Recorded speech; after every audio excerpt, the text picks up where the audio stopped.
අද ඔබ එකතු වෙලා ඉන්නේ ලෑන්ඩ්ස්කේප් විත් ප්‍රියංක කියන අපේ වැඩසටහනත් එක්ක. අපේ වැඩසටහන නිතරම ඔබ මේ බලන්න ප්‍රිය කරනවා නම් ඔබට අවශ්‍ය වෙයි කියලා අනාගතයේදී හැඟීමක් තියෙනවා නම් මේක සබ්ස්ක්‍රයිබ් කරන්න, ෂෙයා කරන්න. මේ වෙලාවේ අපි කතා කරමින් හිටියේ කොහොමද ශ්‍රී ලංකාවේදී විධිමත් ක්‍රමයට ලෑන්ඩ්ස්කේප් ආකිටෙක්ට් කෙනෙක් වෙන්න කියලා. ඒ සඳහා අවසාන වර්ෂ පැවැත්වපු අපොස උසස් පෙළ විභාගයේ ප්‍රතිඵල අනුව ජූනි මාසයේ පැවැත්වීමට නියමිතයි යෝග්‍යතා පරීක්ෂණය, බඳවා ගැනීමේ පරීක්ෂණය, එන්ට්‍රන්ස් එක්සෑම් එකක් වගේ කියලා තමයි අපි කියන්නේ. ඒතකොට මේ සඳහා ඔබ දන්නවා අපොස උසස් පෙළ සෙට් ස්කෝර් එක දිස්ත්‍රික් පදනමට අමතරින් මොරටු විශ්වවිද්‍යාලයේ වාස්තු විද්‍යාපීඨය ෆැකල්ටි ඔෆ් ආකිටෙක්චර් එකේ පවත්වන ඇප්ටිටියුඩ් ටෙස්ට් එකකට තමයි ඔබ සූදානම් විය යුත්තේ. ඔබ ලෑන්ඩ්ස්කේප් ආකිටෙක්ට් කෙනෙක් වෙන්න බලාපොරොත්තු වෙනවා නම් විධිමත් මාවතේ. ඒතර මම දකිනවා මේ විෂය සම්බන්ධව මේ දිනවල බොහෝ වැඩසටහන් කරනවා. මම හිතන්නේ හොඳ වැඩසටහන් තියෙනවා විවිධ ඇසින් බලන ඒවා. සමහර අය කතා කරන්නේ ලෑන්ඩ්ස්කේප් ආකිටෙක්චර් කෝස් එක සම්බන්ධව. ඒ කෝස් එකේ ඇතුළේ තියෙන දේවල්, ඔබ ලෑන්ඩ්ස්කේප් ආකිටෙක්ට් කෙනෙක් වුණාම මොනවද ඔබට ලැබෙන ප්‍රයෝජන, මොනවද ඔබට තියෙන ඉන්ඩස්ට්‍රි එකේ තියෙන රැකියා අවස්ථා, මේ පිළිබඳව බොහෝ විග්‍රහයක් කරනවා. මම දැක්කා සමහර ජ්‍යෙෂ්ඨ ලෑන්ඩ්ස්කේප් ආකිටෙක්ට් වරුන් එහෙම නැත්නම් මේ පිළිබඳව උනන්දුව දක්වන ඒ ෆීල්ඩ් එකේ අය බොහෝ අය කතා කරනවා මේ සම්බන්ධව. මේ මගේ අරමුණ වෙන්නේ ලෑන්ඩ්ස්කේප් කියන විෂය ඔබ හදාරන්න එන විධිමත් අවස්ථාව ඔබට විවර කළා. ඒ මොරටු විශ්වවිද්‍යාලයේ ආකිටෙක්චර් ෆැකල්ටි එකේ වාස්තු විද්‍යාපීඨයේ දොර විවර කිරීම සඳහා ඔබ පියවර මැනිය යුත්තේ කෙසේද කියන එක ඔබට පැහැදිලි කරලා දෙන්න. මම පසුගිය වැඩසටහනේදී කිව්වා ඔබ කොහොමද අද පවතින ප්‍රශ්න විග්‍රහ කරලා අනාගතය සඳහා විසඳුමක් සොයන්නේ. ඒ තුළදී අපේ සම්ප්‍රදාය, අපේ පිටුපසට ගිහිල්ලා ඉතිහාසයට ගිහිල්ලා කොහොමද මේ දේ ඔබ විග්‍රහ කරගන්නේ, ගුණාත්මය වර්ධනය කරන්නේ කියලා. මම අද කතා කරන්න බලාපොරොත්තු වෙන්නේ මොකක්ද මේ බොහෝ තැන්වල කතා කරන ක්‍රියේටිවිටි අවශ්‍යයි කියන එක. නිර්මාණශීලීත්වයේ අවශ්‍යතාවය මොකක්ද? ගෘහ නිර්මාණ ශිල්පයට හෝ ලෑන්ඩ්ස්කේප් ආකිටෙක්චර් විෂයට කොහොමද මේ නිර්මාණශීලීත්වය අදාළ වෙන්නේ? ඒ සඳහා ඔබව චෙක් කරන්නේ කොහොමද මේ ඇප්ටිටියුඩ් ටෙස්ට් එකේ? දැන් උදාහරණයක් විදිහට මම එදා කිව්වා ඔබට යමක් එක්ස්ප්‍රෙස් කරන්න, කියන්නේ ඔබට යමක් තව කෙනෙකුට හේතු ගන්නන්න පුළුවන් වෙන්න ඕන. ඔහු කතා කරන දේෙන් තියෙන දේ හෝ ඔබ ඊට වඩා එහි ගුණාත්මය දියුණු කරනවා කියන එක ඔහුට හේතු ගන්නන්න. කොහොමද මේ හේතු ගන්නන්නේ කියන එක ගැන තමයි අපි පසුගිය වැඩසටහනේ කතා කරන්නේ. මේ සඳහා අවශ්‍ය වන නිර්මාණශීලීත්වය මොකක්ද කියන එක ගැන තමයි මම අද කතා කරන්න බලාපොරොත්තු වෙන්නේ. ඔබ දැකලා තියෙනවානේ කොහොමද සරලව අදහසක් යම් කෙනෙකුට අපි හේතු ගන්න. එහෙම නැත්නම් අපි පණිවිඩයක් දෙන්න.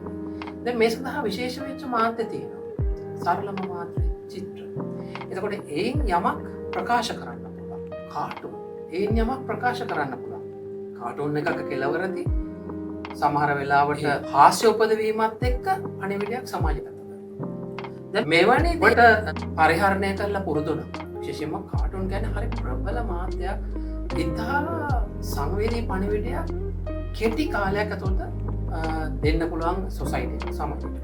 එතකොට සමහර වෙලාවට ඔබට මේ වගේ කරුණු ගැනත් මේ විභාගයේදී ගොඩක් අවශ්‍ය වෙනවා දැනගෙන ඉන්න.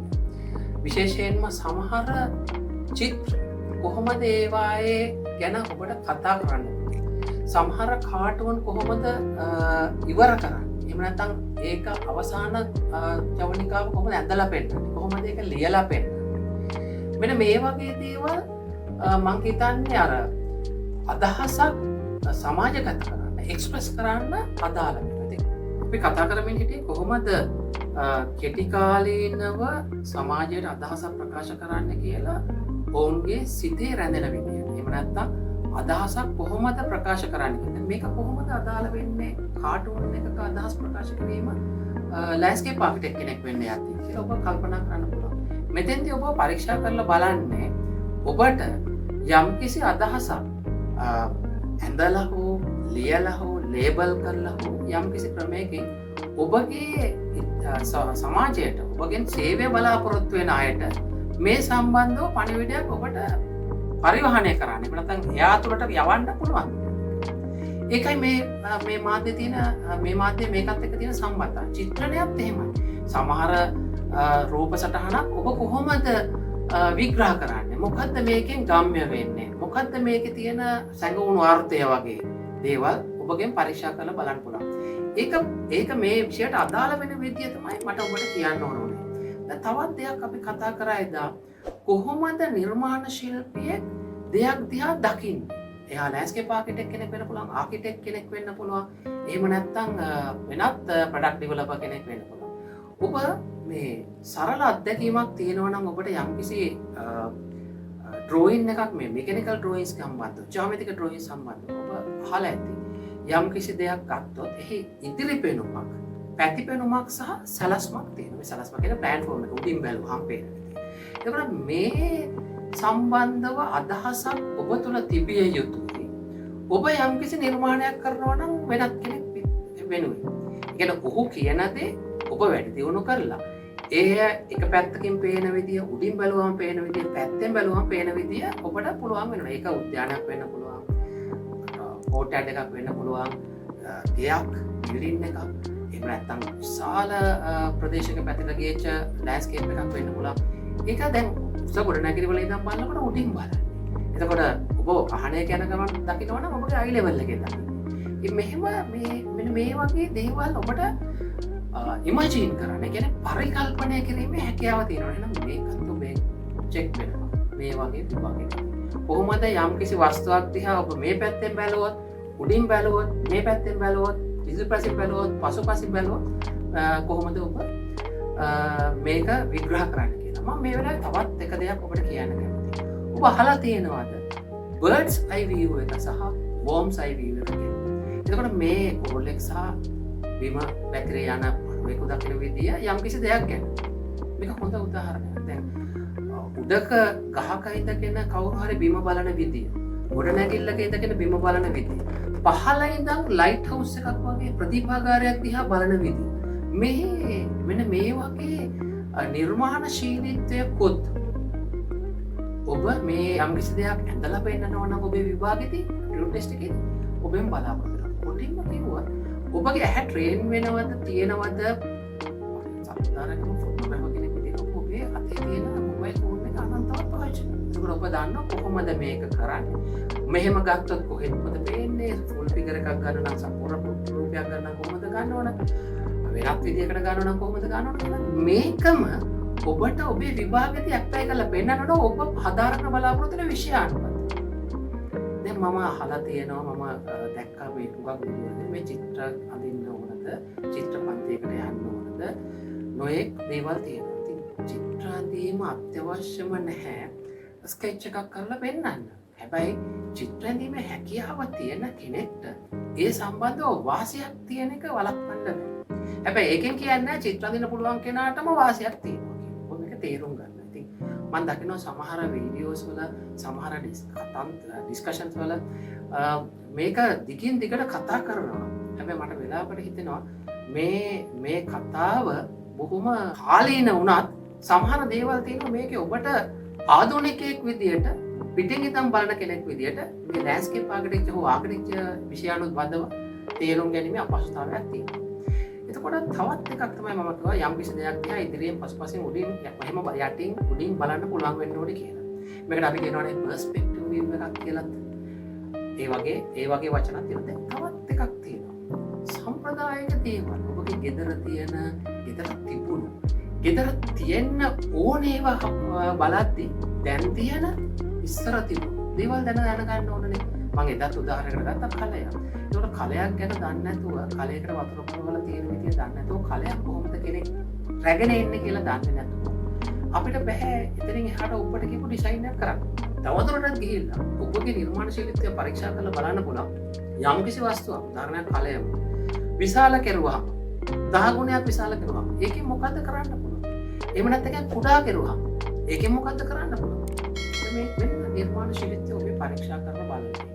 මේක මහා විශාල තර්කානුකූල දෙයක්. මෙතන තියෙන්නේ තරංග විභාගයක් නිසා තෝරාගන්නා ඒ කණ්ඩායමට ඔබ ඇතුළත් වීම සඳහා ඔබ යම්කිසි තරගයකට යෙදිය යුතු බව තමයි. නමුත් එතෙන්ද කියන්නේ මේක විශාල බැරෑරු ලොකු සිලබස් එකක් අධ්‍යයනය කළා කළගත යුතු එහෙම නැත්නම් ඔබ දැනගෙන සිටිය යුතු කරුණක් කියලා. මේක ඔබගේ සාමාන්‍ය ජීවිතය අවදි කළා අරගෙන ඔබගේ ඉතිහාසය පිළිබඳව තියෙන දැනුම අවබෝධ කරගෙන සමාජය පිළිබඳව තියෙන දැනුම අවබෝධ කරගෙන ඔබට යමක් මේ තුළින් කරන්න පුළුවන්. කිසිදු සැකයක් තියාගන්න එපා, කිසිදු බයක් වෙන්න එපා. ඔබ තුළ තියෙන දේ හොඳටම ප්‍රමාණවත්. මේ ඇප්ටිටියුඩ් ටෙස්ට් එකට පිළිසිටින්න සූදානම්. ඕනම විභාගයකට ඔබ සූදානම්.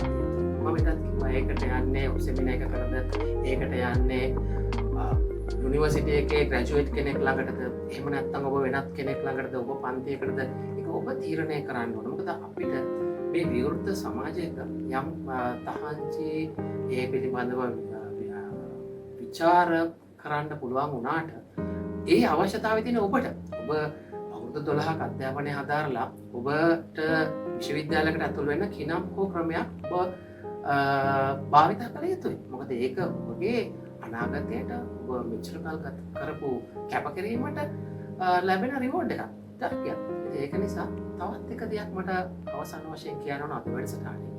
මේ ආකිටෙක්චර් හෝ ලෑන්ඩ්ස්කේප් ආකිටෙක්චර් කියලා කියන්නේ මේ ලකුණු අඩුවා යන උපාධි පාඨමාලා දෙකක් නෙවෙයි. ඒක පොඩි ධර්මයක්.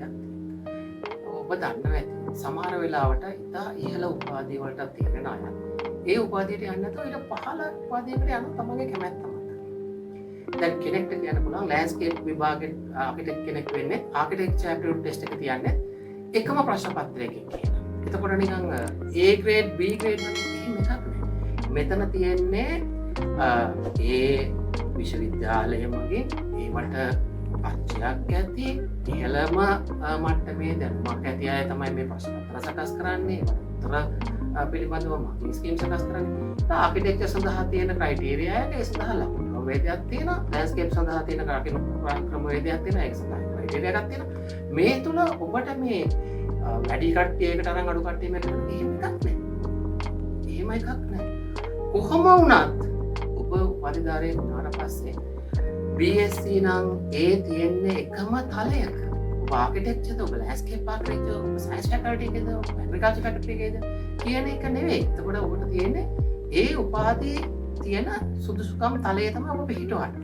ඉතින් ඒක නිසා මේ වෙලාවේ ඔබ කළ යුත්තේ සරල අවබෝධයක් ලබාගෙන මේ සම්බන්ධව තියෙන බාහිර කරුණු සම්බන්ධව සහ මේ විභාගය සම්බන්ධව කොහොමද පෙනී සිටින්න කියලා අවබෝධයක් අරගෙන ජුනි මාසේ පවත්වන්න දැනට යෝජනා වෙලා තියෙන විභාගයට ගිහිල්ලා යෝග්‍යතා පරීක්ෂණයට ගිහිල්ලා ඔබගේ කඩයිම ජය ගන්න. එතෙන්දී අදහස් වෙන්නේ ඔබ විද්‍යාව කලාව සම්බන්ධ මේ විෂය දෙකෙන් හෝ මම කතා කරන්නේ ලෑන්ඩ්ස්කේප් ආකිටෙක්චර් ගැන.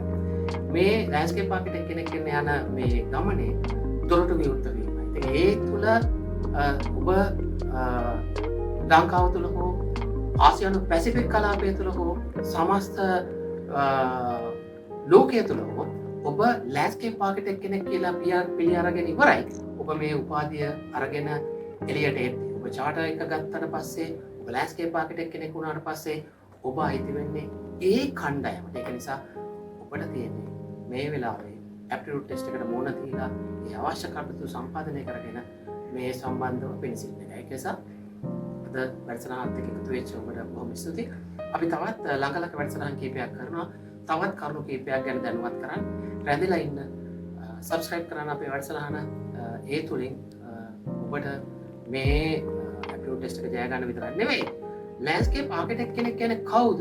ඔහුට මොකද්ද මේ සමාජය තුළ තියෙන කාර්යභාරය? මොකද්ද ඔහුගේ වගකීම? ඔහුට මොකද්ද තියෙන ඔහුගෙන් ප්‍රතිලාභය?